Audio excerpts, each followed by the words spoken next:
in English literature and language. Each session in this symposium has been a step forward in expanding our horizons, and today's first session promises to be equally enlightening as we explore the dynamic and evolving field of comparative literature.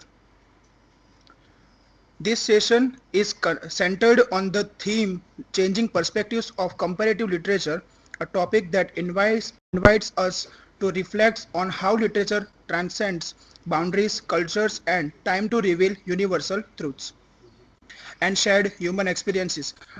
Comparative literature as a field continues to evolve with shifting paradigms, and our speaker today will provide fresh insights into the fascinating area. It is indeed a privilege to Dr. Chakravarty with us this morning. To guide us through this session, I invite Dr. Mahesh Day to chair this session. Our speaker, Dr. Joya Chakravarty, is a distinguished academic, prolific author and inspiring to many in the field of literature. She is retired professor of University of Rajasthan, Jaipur, but continued inspirator and public speaker. Her research interests span women's writing, 19th century British literature, Indian writing in English, and diaspora studies. These diverse areas of interest are reflected in her work, making her one of the most dynamic voices in the literary community today. I request Dr. Day to felicitate Dr. Chakravarty with the University Khesh and a book.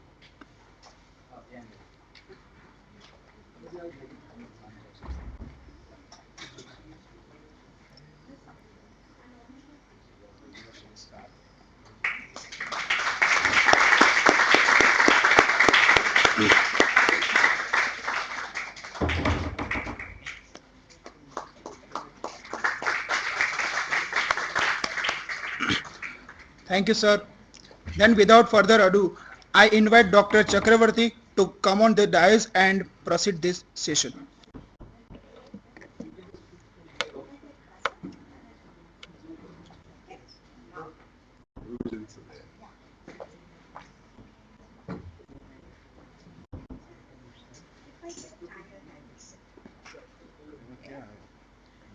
Can you close this? Yeah, good. Thank you.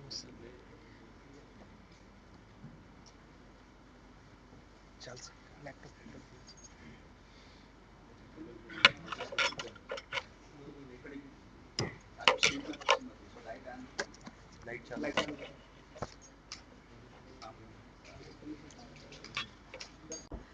Good morning, everyone. Is my voice audible? Or is it not?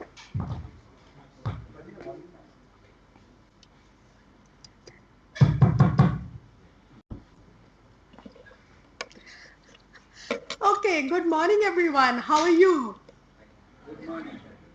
Are all of you well? Yes. I require a louder yes? Good. That sounds like vibrant scholars. Okay? Now I'm extremely grateful to your head, Professor Day, for requesting me to come and meet such vibrant scholars and such bright colleagues of mine. And remember, every day I learn from all of you. So a teacher is a lifelong student. Professor Day told me that I should talk to you, or rather he suggested that I find out a topic. And I said I would look at the shifting perspectives of comparative literature, because the NEP tells you that nowadays researchers should be transdisciplinary also. How many of you have read the NEP? I'm asking the students. No one? Try and read it. It's a very interesting document. Okay? And it talks a lot about liberal arts, to which we all belong. Okay? So, earlier, we used to think that comparative literature, long time ago, was a department in Jadavpur University. Isn't that right, Dr. Dev? Yeah. And it was a leading department where translations were taught, and there were a number of scholars who worked on comparative literature. Then various universities decided to take comparative literature studies, and some of you may have done it, and the horizon broadened. So today we realized, we've realized it for a couple of years now, that comparative literature unfolds many aspects. So the scope of comparative literature, the study of comparative literature, is no longer now limited to two texts. Comparative literature, multidisciplinary studies, and transdisciplinary studies are now gaining focus for the simple reason that we have all realized that no writer writes in isolation. So, when books were written, you would realize as you read them that the social, cultural, political, economical aspects were all taken into account. I'm sure, since you're postgraduate students, that in your undergraduation you must have read the history of English literature and the history of English language. Is that correct? Did you have a paper on the history of English literature and the history of English language? Yes or no? Yes? This side is slightly silent. Yes or no? Yeah, but probably you've forgotten it. Post-graduation में आकर के भूल जाते. No problem. Okay? So the shift in perspectives will enable you to understand that a literary work is not limited to any one discipline. After reading the NEP, people felt that humanities was receding in the background because there was a lot of focus on technology and on science, on IT, and so on. But if you recall, and I'm sure you will, the writers like John Stuart Mill and others, including Wordsworth and Rabindranath Tagore, you will realize that humanities is the prima donna of education. Because whenever a person gets too tired of working in IT sectors or in other sectors, say for medical sciences, like you have one lecture in the evening today, they turn to literary works for consolation and for soothing. So John Stuart Mill tells you that his father, James Mill, made him learn Latin and Greek right from the age of 3. By the time Mill was 13 years old, he could recite Latin and Greek poems. And then came a wave of depression. And Mill realized, while he was suffering from this depression, that he turned to Wordsworth's poetry for solace. And that provided him release from his depression. So, as I mentioned a little earlier, that people turn to humanities for relief, for calmness, for rejuvenating themselves. So the academic field of the study of literature includes race, ethnicity, location, nationality, and disability. Why? Because writers focus on various aspects of disability also. Shifts in perspective not only influence or affect the presentation of a situation or a story, but also the reading and interpretation of a work.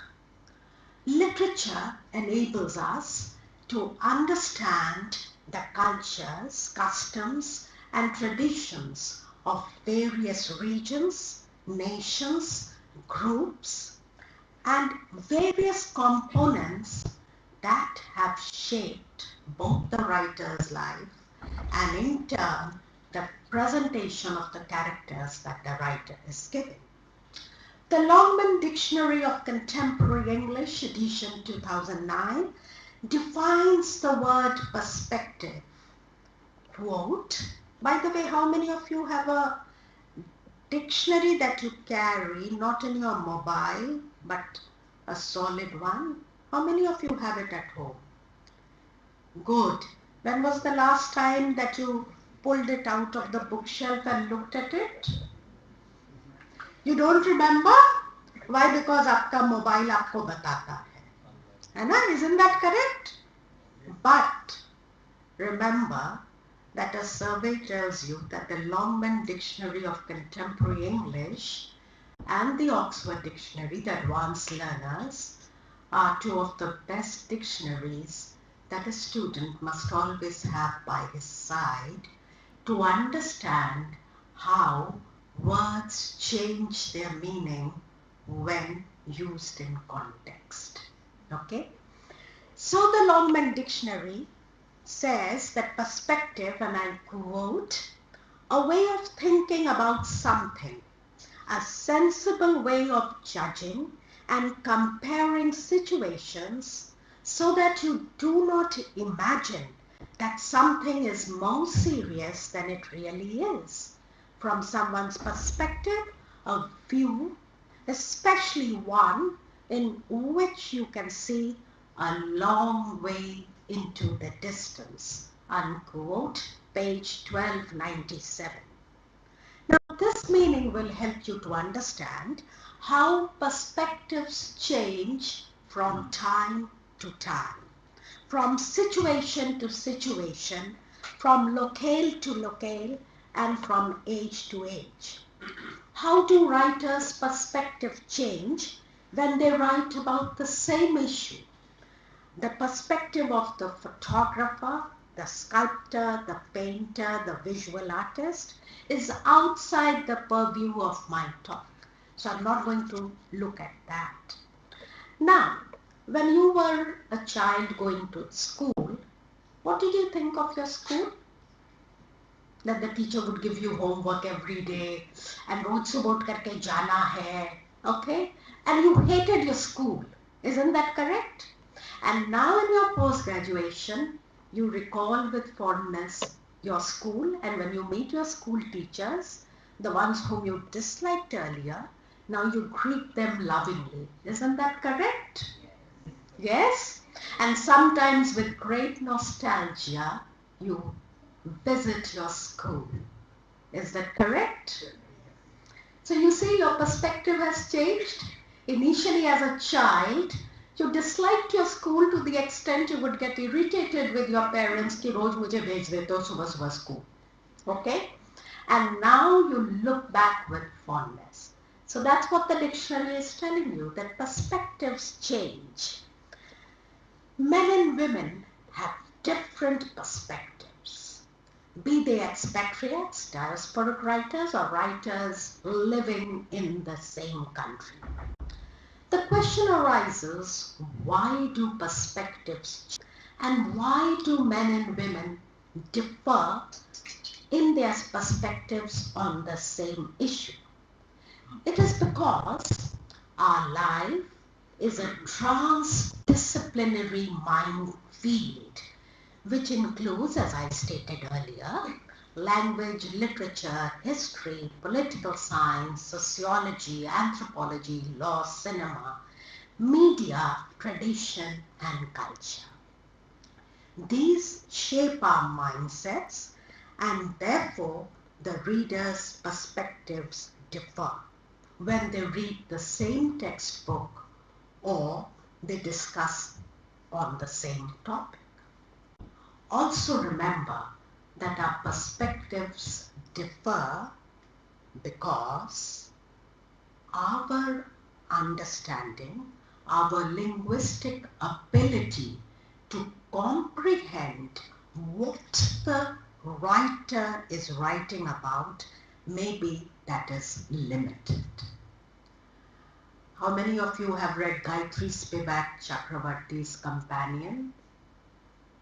Read it. It's very, very challenging. Why I'm saying it is that sometimes, because our linguistic ability to comprehend what Gayatri Spivak is saying is limited, whereas hers is extremely on the other side. So sometimes, even for me, and though I know her, it takes me a lot of readings and rereadings to understand what Gayatri Spivak is talking about. A student of comparative literature, multidisciplinary studies should remember that when he or she reads a text, then the thoughts that come or germinate in the mind of the reader may not necessarily be the one that was there in the mind of the writer when the writer was writing that particular work. Have you read that wonderful essay? Is there a text in this class? Okay, try and procure that. You will understand what I'm trying to tell you. Okay, and also the author is dead.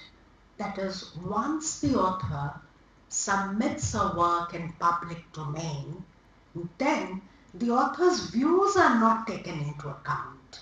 What is taken into account is the interpretation by the reader who reads the work. Okay, however much the writer may clarify that, no, that's not what I was trying to say. I'll clarify this point. There's a small short story of Graham Greene called The Destructors, in which there's a group of boys and there is a very dilapidated house. And the boys decide that, oh, there's quite a slur on our neighborhood, so let's pull it down. So they cannot do it openly, so what do? In the night, they start breaking through the window, entering, and gradually they pull down the panel and so on. And one of the boys, his father has a lorry. And then one day in the night when it's cold, terribly cold, they bring the lorry, they tie a rope around the house and they pull down the building because it's already absolutely in shambles from inside. In the morning when the people get up, they see the lorry marks and so on. And then finally the police is called. And the boys said, oh, but it was looking very bad in our neighborhood, this building, so we just pulled it down. When Graham Greene was questioned about writing this short story, he said, I just wrote it because I thought that often young boys are, they like to do things their way, and maybe that's why they've done it. And it's a very simple story. But psychoanalyst critics analyze the Destructors from their perspective. And they felt that there should be a psychoanalytical study of the minds of these boys who had destroyed the building. And poor Graham Greene, he kept saying, no, it was just a story. And they said, oh, the writer's mind needs to be analyzed for writing such a destructive story and spoiling the mindset of society. And it took a lot of time for Graham Greene to defend himself. Comparative literature, therefore, is a study in trans-subjectivity, when male and female writers' revision of texts have presented different points of view. Due to colonialism, Eurocentric forces dominated most parts of the world. Their thoughts and ideas were imposed on the masses. Moreover, even today, societies in most parts of the world are patriarchal, and patriarchal norms and ideas control the mindsets of people. It is difficult to uproot these ideas from the minds of most of us, and a lot of elderly matriarchs continue to uphold patriarchal norms. A certain section of society live on the fringes. These people have now come forward to express themselves. You'll have a book release this afternoon on one such writer. These writers talk of their experiences. I'm sure you have Bama's book Sangati, and some of you must have read Mahasweta Devi's work, Mother of 1084, Hazar Chaurasi Ki Maa. However, the situation has now changed, and gradually the periphery has now moved to the center. A lot of work has also been done on myths, fairy tales, oral narratives, and historical texts. You have read the Mahabharata at some time or the other, or you must have heard your grandparents or your parents telling you stories from the Mahabharata. And there have been retellings of the Mahabharata. So you have read, and I'm sure you will read it, Chitra Banerjee Divakaruni's The Palace of Illusion. How many of you have read it? Oh, good. At least one has read it. So most of you should read it. That's from Draupadi's perspective. Okay? You've seen the serial Ramayana. You've heard stories of the Ramayana. How many of you have read Sita's Ramayana? Or read that wonderful poem, Saket, written in Hindi by Maithili Sharan Gupta. That is the perspective from Urmila's perspective, Lakshman's wife. And she tells of her agony, of her despair, of her hopes, of her plight, staying in the palace while her husband has gone away to the jungles with Lord Ram. So Saket is a poem by Maithili Sharan Gupta, written in Hindi and written from the perspective of Urmila, Lakshman's wife. When Huan Sang came to India, way back during the time of the Mauryas, he gave a glorious account of the Mauryan Empire. Some of those accounts are still available, but history records the tales of Ashoka, and because they were written in Pali, you need to go to Sarnath, where the Pali scholars are, to understand the immense dimension and personality of Ashoka and of Chandragupta Maurya. So, I will now tell you about the tales of the voiceless community, but they are now coming into focus, the transgender community. Have you ever interacted or interviewed any member of the transgender community? Have you? Have you ever talked to them, learnt about their plight? No. Have you ever interviewed children born in prisons when their parents were imprisoned? No. Try. Have you ever interacted with deaf and dumb children and shown them how to, have you ever directed them to a locality, a deaf and dumb child? Try. You could take up short projects. That's what the NEP tells you. To move out of your comfort zone and enter into zones. Okay, now why I called them voiceless? Because as all of you maintained a silence, it's very interesting if you go to their locality. Just as you have an Aadhaar card, transgender community, thanks to the efforts of the government, have cards given to them. This is told to me by the president of the transgender community in Jaipur. And that enables them to get their children admitted to schools. Okay? If you visit, which I have done, a deaf and dumb school in Jaipur, you will realize how much alert and how bright those students are. Watch them playing a game of cricket. See the joy on their faces. You are crossing the comparative literature zone and entering into multidisciplinary and transdisciplinary zones. You have done, I'm sure, projects on films and novels. The famous one being Bhag Milkha Bhag.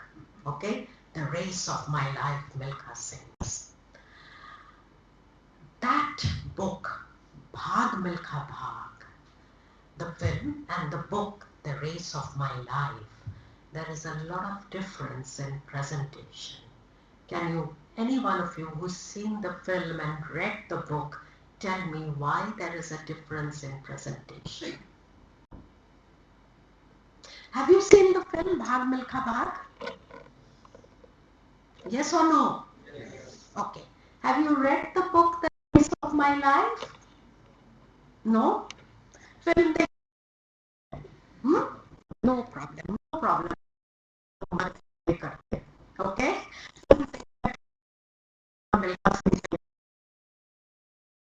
Milkha Bhag is when his father tells him to run because the family was getting killed. Okay? And the of my life also refers to the Olympic race. Not only he ran to save his family, but also the reference to the Olympic race that he ran. Okay? And in the film and in the novel, the difference also is that of the presentation of the partition. Harish Narang in one of his interviews tells me that much of the presentation of the partition has elements of truth and untruth, truth and fiction. Why? Because the pain was too much to write in words. Okay? So you have Toba takes sin, okay?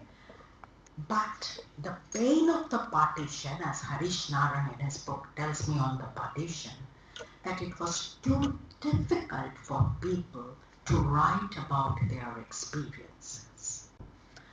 So in a project that I did on untold stories of the partition, a Faculty of Arts project under the University with Potential for Excellence, we went around interviewing people who were 80 or 85 years old. And one of them told me that I lived in Novakhali during that period. And all of you remember the riots in Novakhali. And I asked him, how did you survive? He said that the elders of both the communities held a meeting and told us that, look, we need one another for survival. So we should respect our religion.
Mentally Sharan.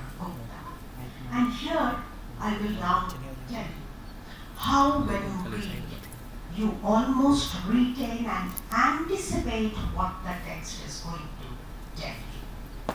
That is because you will realize that in narratives, especially in literary works, the importance of the temporal, that is relating to time, and the spatial relating to space, the spatial forms cannot be denied. So when you look at a work or when you question a work, please transport yourself to that age in which the writer made this right. And then you may do a comparative study because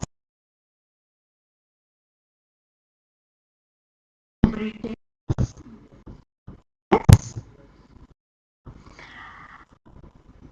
just writing in good English. that April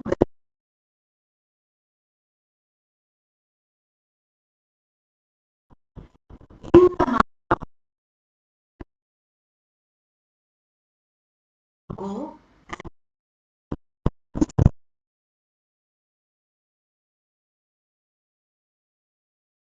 or Chaucer is a holy month. But look at the presentation of April for T.S. Eliot. April is the cruelest month, breeding lilacs out of the dead. Why? Because he's writing in 1819, just after the First World War. And therefore, April for him brings back the memories of the war. Okay? And therefore, the presentation of April, we'll do it in the contemporary times, that is the 20th century. For Chaucer, we'll look at the 14th century. Also, if you recall the wife of Bath, she marries 5 times. Okay? And which actress in the world marries 7 times in 20th century? सोचो थोड़ा. Picture देखते हो, you told me. The wife of Bath marries 5 times. But which actress in the world marries 7 times, twice to the same man?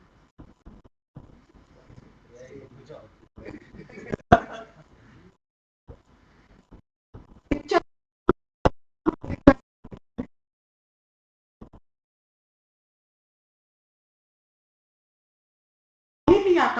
The world, Elizabeth Taylor.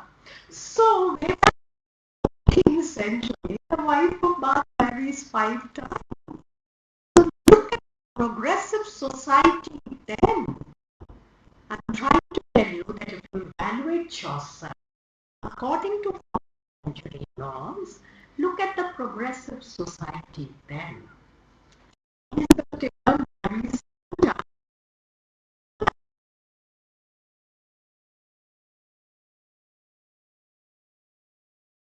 कितना society progress किया from 14th to the 20th century, you can now understand. Okay. Now, you've read The God of Small Things, yes or no? The faculty says yes. Achha, how many of you have heard Arundhati Roy's name? Yes. Achha, good. नाम तो सुने हो.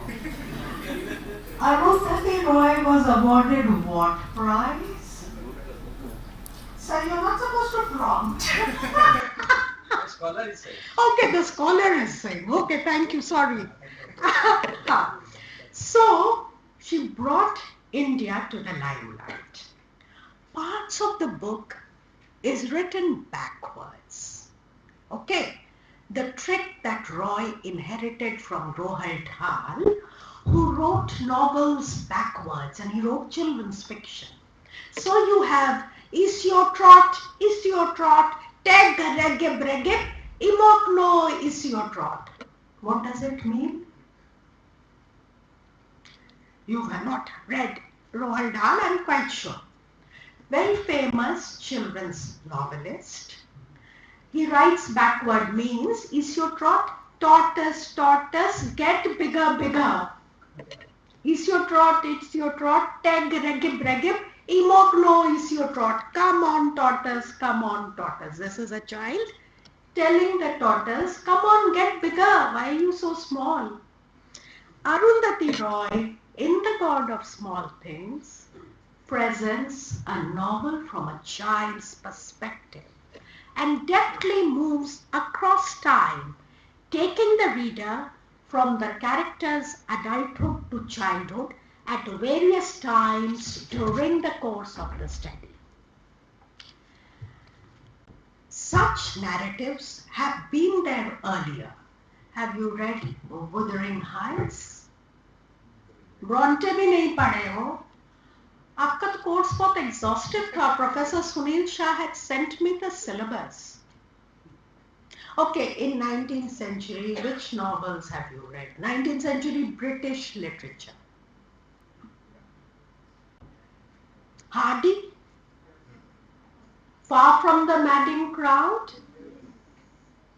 Yes or no? Yes. Good.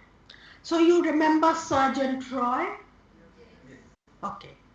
Now if you were to look at Sergeant Roy, have you read David Copperfield? Yes. Compare Sergeant Roy, the character, with James Steerforth in David Copperfield. And look at the plight of little Emily.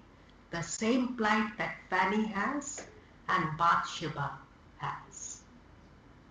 You've never thought about it this way. Broaden your horizons. I said you are the prima donna of education now. People will turn to humanities.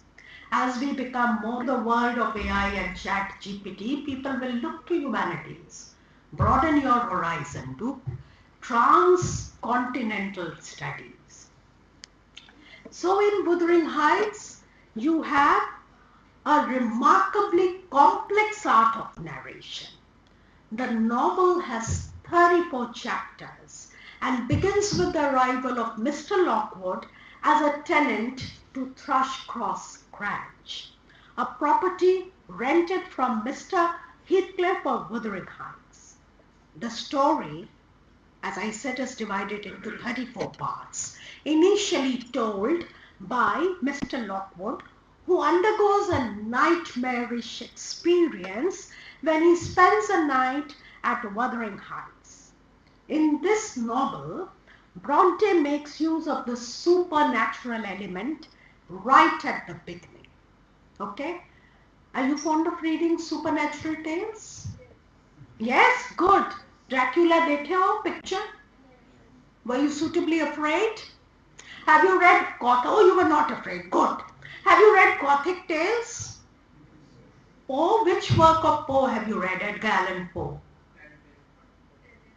Sorry? So, I couldn't. Okay. Read The Fall of the House of Usher, or read The Cask of Amontillado, or read that wonderful poem, The Raven. The bird just keeps watching at the narrator, and the narrator gets so perturbed, he keeps shifting in his chair, moves from one chair to the other, and wherever the narrator sits, the raven sits in front of him. And the raven just keeps looking at him, and the narrator gets so worried. The entire atmosphere is so eerie. So what the Bronte sisters have done, right at the beginning, she makes use of the supernatural element. Lockwood sees the ghost of Catherine Earnshaw Linton. The narration then is taken up by Nellie Dean. Initially it begins with Lockwood, and then it is taken up by Nellie Dean and the housekeeper at Thrushcross Grange. In Nellie, Bronte creates a grand storyteller. And Nellie's role is that of both an insider and an outsider. Sometimes I think the poet Auden is also an insider and an outsider. For although she is not part of the family and is now in Thrushcross Grange, she has spent all her younger days in Wuthering Heights. And she tells the background to Mr. Lockwood. And finally, the end is when we have the return of Lockwood. And then there is a new housekeeper at Thrushcross Grange. And finally, the end is something that moves you to remember that, okay, this is a supernatural tale. Now, when you read supernatural tales, how many of you have read Harry Potter novels? Ah, good. Whom did you like best in Harry Potter novels? Which character did you like best in Harry Potter? Okay, you liked Dumbledore. Yes, what did you say? Okay, you like name, okay? Now, I also admire Dumbledore, though I like Hermione, okay? And her moving back into time, okay? Now, that is a tale that you begin to believe in. Isn't that correct? Hmm? Why? Long time ago, Coleridge told us that when you read a work, there is a willing suspension of disbelief. And you get so involved with Harry Potter's adventures and with Voldemort and so on, and the evils that Voldemort has in his mind. You begin to keep thinking, oh, ab kya hoga? What will happen now? Is Harry going to save himself? And so on. Can he save Ron? Can he save Hermione? Okay, and so on. Now, Harry's travels right from the first novel to the seventh is almost like Homer's Odyssey. The way Homer tries to present Odysseus traveling through and the trials and tribulations that he has. The Odysseus has been rewritten from the perspective of Penelope, the Penelopiad by Margaret Atwood, 2005 publication. I deliberately pronounced it the way the British pronounced it, as Penelope, not Penelope, the same way as it is dengue and not dengue, tongue and not tangu, okay? So remember, so it's Penelope, and Penelope in her account that Margaret Atwood presents tells us about her hopes and despairs, her views on Helen of Troy, and on her hopes of whether Odysseus will come back. Okay? Now, I did mention earlier about Milkha Singh, and this is autobiographical. How many of you like to read autobiographical fiction? I call it fiction also. I'll tell you the reason why. Have you read Kamla Das's My Story? Okay, which autobiography have you read? Have you read Mahatma Gandhi's My Experiments with Truth? Yes, ma'am. Good. That's one hand up, which is very encouraging for me. And Mahatma Gandhi, in his My Experiments with Truth, also tells you how, when he was a small child and he went abroad, he would be ashamed to tell anyone that he was married. And how his not telling nearly landed him into an engagement ceremony where finally he picked up his pen and wrote that letter to his landlady saying that I am married. And the landlady said, fine, at least come and tell us about this custom that is prevalent there. And how after that the noble Mahatma decided that he would always be on the side of truth. Now I said that I use that word autobiographical fiction. The reason being that if you read Kamla Das's My Story and later on her interview, Kamla Das tells you that, oh, there were a lot of things that I made up in that book. And not everything was true.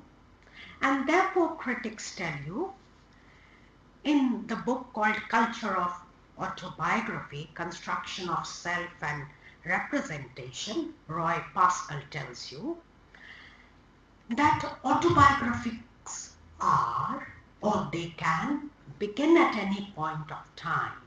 Okay, they are not necessarily chronological. They may just focus on one aspect of the life of the writer. They may begin to tell the story of their journey from a particular moment and then go back to past incidents that have shaped the course of their journey.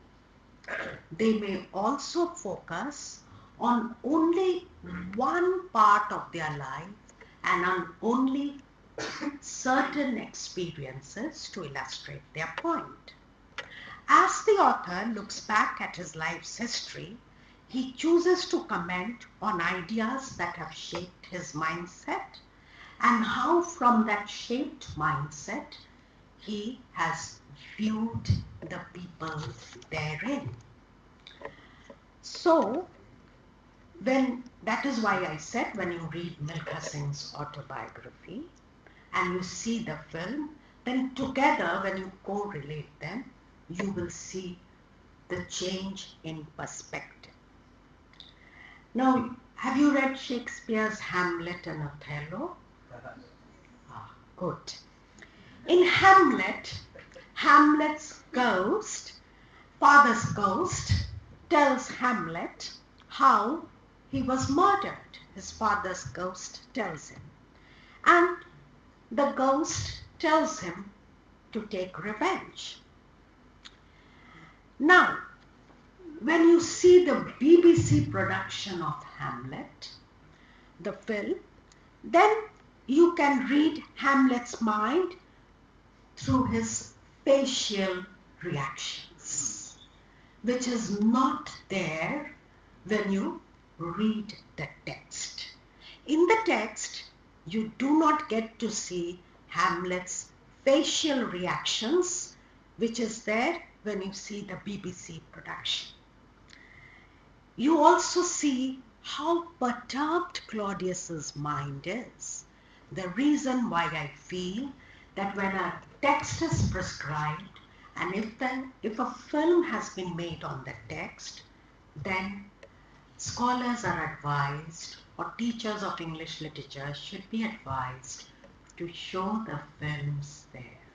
So the scholar of English literature can understand how the text that is there and their visual representation. And visual representation you retain for a long time.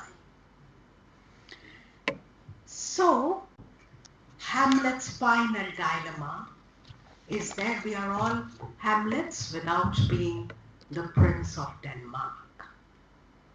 And when you watch a film, please look at the intonation that is there. The intonation tells you a lot about the reaction of the character, which is not there when you are yourself reading a play. You could watch Pinjar and read Kushwant Singh's Train to Pakistan, and you will see how the film has been adapted. Okay, or watch Bhishma Sahani's TV production, Tamas. I mentioned earlier that cultural components have shaped our lives. In a large measure, cultural components shape our lives and our attitude towards certain issues. The Vindhya Mountains divides India into two parts, north and south.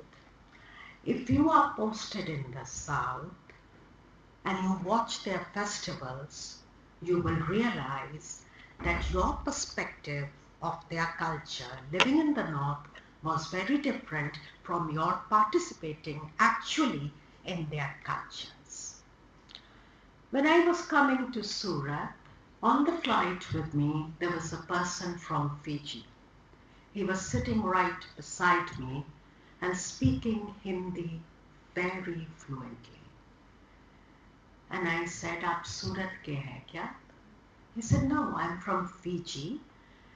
मैंने पूछा, "आप हिंदी तो बहुत अच्छी तरह से बोल रहे हैं." And he said, he smiled, and he said, "I'm going to Surat to buy, things for my daughter's wedding." His wife was there with him. And then on my probing that आप हिंदी बहुत अच्छी तरह से बोल रहे हैं, I said, are you a Girmitiyar? And he smiled and said, yes, my grandfather was. The Girmitiyars, as Gainendra Pandey tells you in his book, were laborers who went from Bihar and UP on a bond, contractual bond of 5 years, 10 years, and so on. They were not slaves.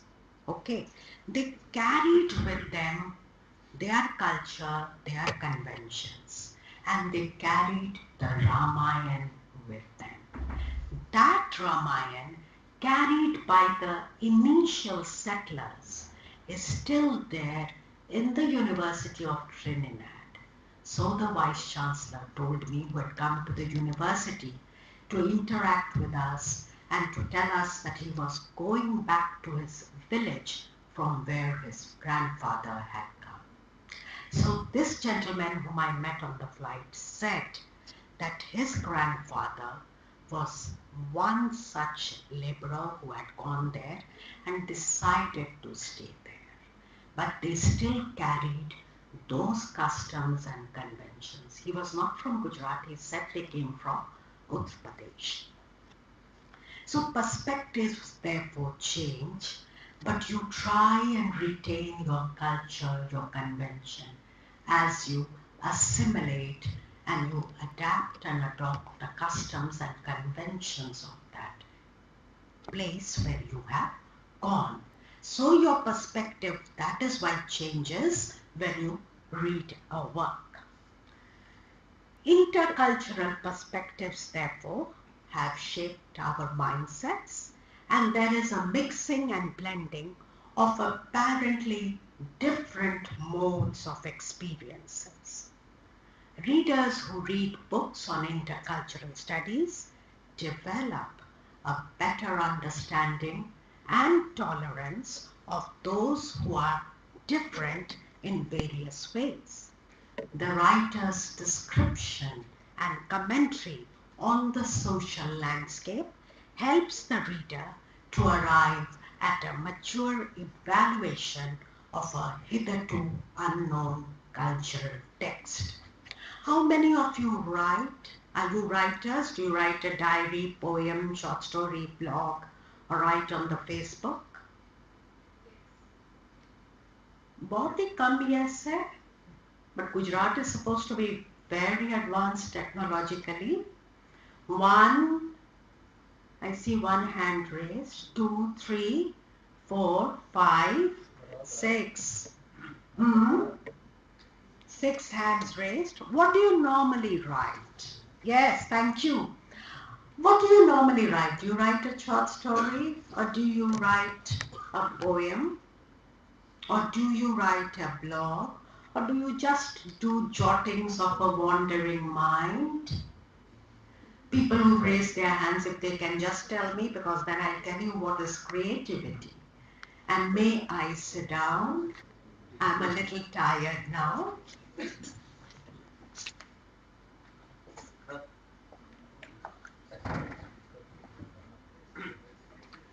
Yeah, please tell me, what do you write on? Yeah, thank you, ma'am. I have only just written one poem, Okay, good. and sometimes I'm putting like motivational messages on Facebook. Okay. None other than that. You're posting, what did you say? Motivational message. Sometimes I'm writing.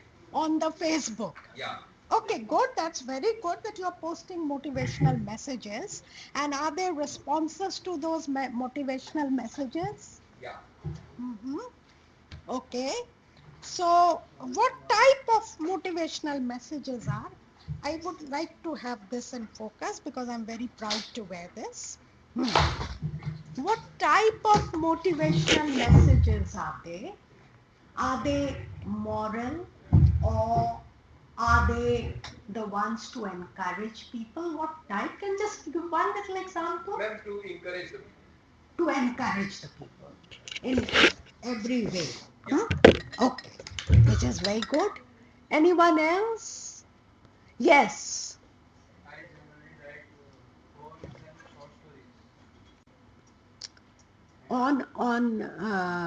You write it on the Facebook, on your blog or what? Or you publish them? Yeah, on your website, there is monthly website. So I Hmm. publish there some short stories of poems. Sometimes I keep most of them. I not. Okay. Now tell me one thing. Do you, after writing, immediately publish it? Or do you think about it for a week and then rewrite what you have written? Yes, ma'am. I don't immediately publish it. I first write it and then I rewrite it because there might be lots of errors Hmm. and sometimes I cross the entire story and create a different one. Okay, good. What about the others? I write my journal. Like Hmm. at the end of the day, I like to think what happened and everything. Hmm. It also helps me reset in my mind. Hmm. Other than that, I write poetry, and sometimes I just jot down my ideas, whatever I think. Okay. And is your diary very, very exclusive? Only you look at it, or Yes, yes. no one else? No, no, nobody I does. mean, so your siblings don't read. No, can't. Okay. And because sometimes it may be about them also. It is Okay. about that. अगर भाई से झगड़ा की हो तो you might be writing. Okay, okay, I understand. How many of you personify? How many of you imagine yourself to be of another sex? Have you ever personified yourself as nature? Okay, okay, good. The rest haven't picked up their pens? Pick up your pens and start writing your thoughts. Each of you have within you a creative center. What you need to do is to just open and enter it, and you will realize that you have an extremely creative ability. I have not seen your city, but yesterday when I was coming, even though I was caught for 1 hour in a traffic jam thanks to a bus, I was noticing that it was extremely clean. Have you ever thought, since you write, and since you write motivational, your clippings, have you ever thought of paying salutations to the workers who keep your city clean? Maybe they will feel very happy if you acknowledge their work.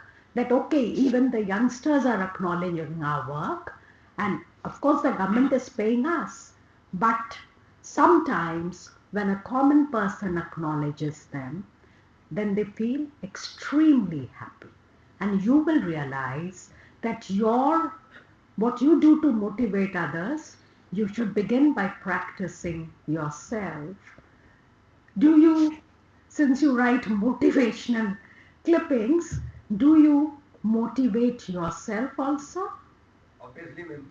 Obviously, there's nothing obvious about it, young man. Why? Have you thought of motivating the sweeper? Have you thought of motivating the guard who guards your gate at the university? No. So, how many of you greet your guards early in the morning when you enter? You do. Good. You should. That will motivate him more than anything else. So, how creative you are depends on how you motivate yourself. Long time ago, we had these two Greek masters called Horace and Longinus, who talked of polishing, repolishing your work to attain sublimity and decorum when you present something. So, no creativity can be taught to a person until that person thinks that he or she is capable of picking up a pen and just writing, not necessarily writing. You can be creative in visual arts and in various other arts. You can be creative as a painter, as a sculptor, as a cameraman, as a cook, and so on. Okay. Now, I'm quite sure, because some of you are in your final year, you would like to take up research. And when you take up research, some of the things that you question yourself. No problem. Please go ahead. Okay. Some of the things that you question yourself are the WH factors. Okay. Who intends to do research? How many of you intend to do research? Most of them will come back. PhD. Oh, most of them. They will come back. Okay, good. Sir is extremely hopeful that you will join the teaching profession, and I hope that you do, because some of you are extremely vibrant and very alert. So, the question arises, where do you begin your research? The first WH question, not necessarily in that order, but I go that way with my scholars. Where do you begin your research? Think where you are going to locate your research. Where is it going to be situated? Is it an urban, rural, semi-urban, or is it going to be a multidisciplinary research or a transdisciplinary research? Maybe you would like to do a research on law, language, and literature. Or maybe you would like to do a research on museums. When was the last time you visited a museum? You don't remember? Surat has a museum, I hope. We have it. Sir tells me you have a museum. You don't remember which was the last time you went there? Okay. Which was the last time you went to a zoo? Oh, good. Which was the last time? 2 months ago. You had a visitor? Okay, good. You could take up a project on the miming abilities of the apes and chimpanzees there, and look at it from the interpretational aspect or from their linguistic aspect. Talk to some people of the Department of Zoology and you will learn a lot. At the Jaipur Literature Festival, I met a professor of history who had done a lot of work on the museums, and she decided to conduct her lecture in the Albert Hall. The Museum of Jaipur is called the Albert Hall. So she took us to the Albert Hall, those of us who had registered for her talk. And then there was this very exquisite piece there, and she said, what do you like about it? So because we were very naive in that study, we said, oh, it's very beautiful, it's artistically carved and so on. And then she picked up that piece and she told us, this is the Greco-Roman model, this part.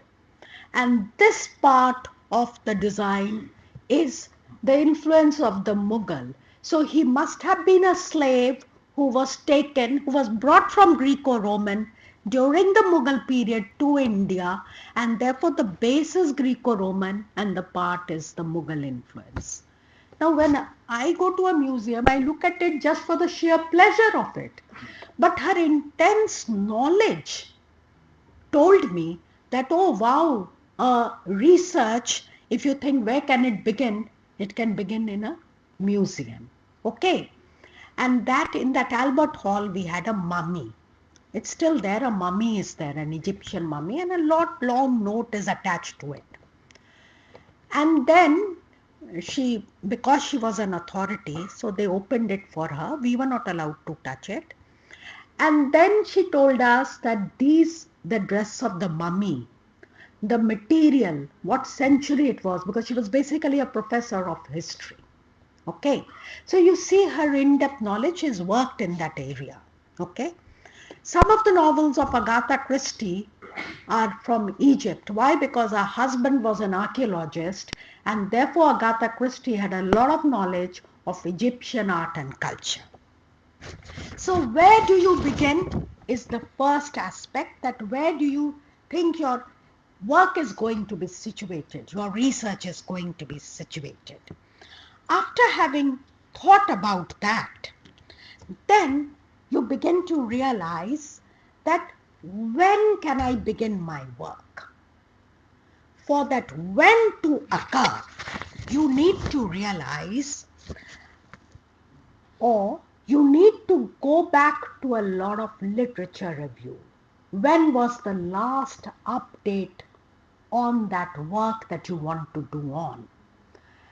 It's not just listing. That is why teachers of English literature will lay a lot of emphasis during a research period on literature review. Why? Because that will give you an idea, okay, of what are the lapses that are there in that work and how you can proceed further. So it doesn't mean that you just We'll give them some question answer. Okay. 10 Okay. minutes. Okay. So then you need to realize when was the last time the work was done. Then comes the question, what? What is my research about? What am I trying to say? Remember, research is searching amongst old materials for something new. So what is my research about? What am I trying to say? What will enable me to arrive at my results and my conclusion? And then you ask yourself, why am I doing this research?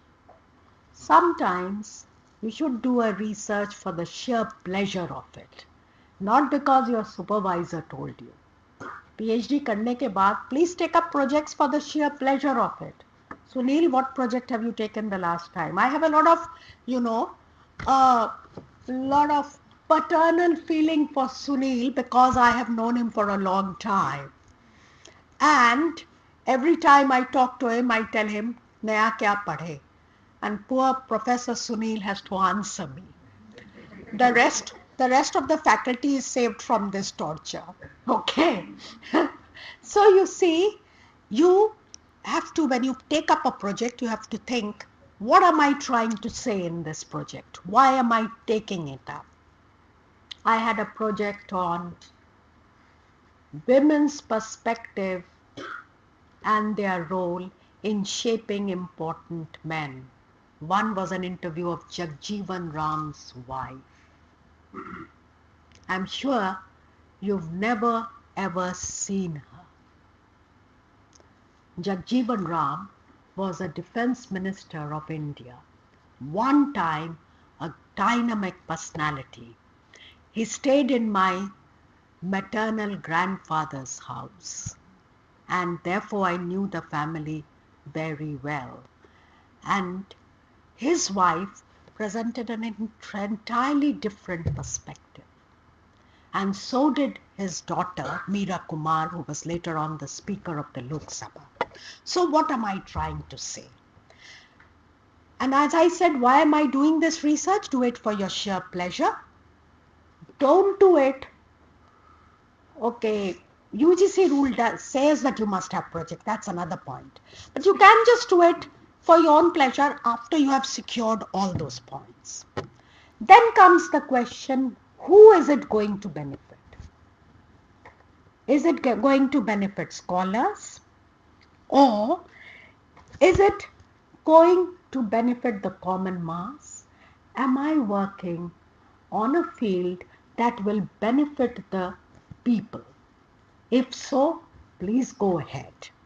And finally, how? The H factor. How can I collect the material? Where do I go? I have a guide who's extremely strict. I'm extremely afraid to ask her. I know that your faculty is not that type. You can be very open with them. But how am I going to collect my material? When you have such a question, begin with your own contemporaries. Begin with the peer group. Normally, we are extremely shy of interacting with their peer groups. One, because we think that they'll make fun of us. Two, we think, oh, it's not her area or it's not her type. Okay? that famous word within inverted commas type, which my scholars tell me and I have no idea what it means. 3, you suffer from some complex and therefore you are hesitant to discuss it. Or you have a fear of being mocked. Kya ye kya hai? You could do something better. But remember, every small stone will lead you to your goal. So how am I going to organize it? Begin by talking to people and talk to people outside your department also. Maybe they'll have a better idea, new perspective that you haven't thought of. So you can be both creative at the same time doing your research very well. I have had an intimation from Professor Day that you would be given time to ask me questions. The floor is yours, but before that, I'll read a poem of mine, which is from the perspective, the persona is a male. I do not know whether it is I who is speaking. Okay? So I shall read it. It's published in Voices, a UGC refereed journal. The poem is titled Brahmaputra. I frolic and dance. I am ebullient and effervescent as I prance across 3 continents, bringing joy and woe to many when I gush out exuberantly. Isn't my Father the Creator? Hence I do not stop to patter with mundane valleys and silly mountainous pebbles, whom I batter as I jump and kick them in my unbridled passion. Try taming me, try controlling me.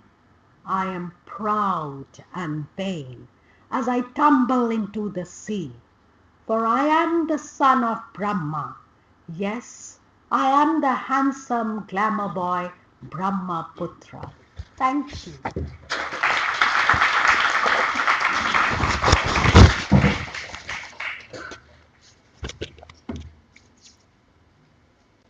Shall I give you this? It's not working.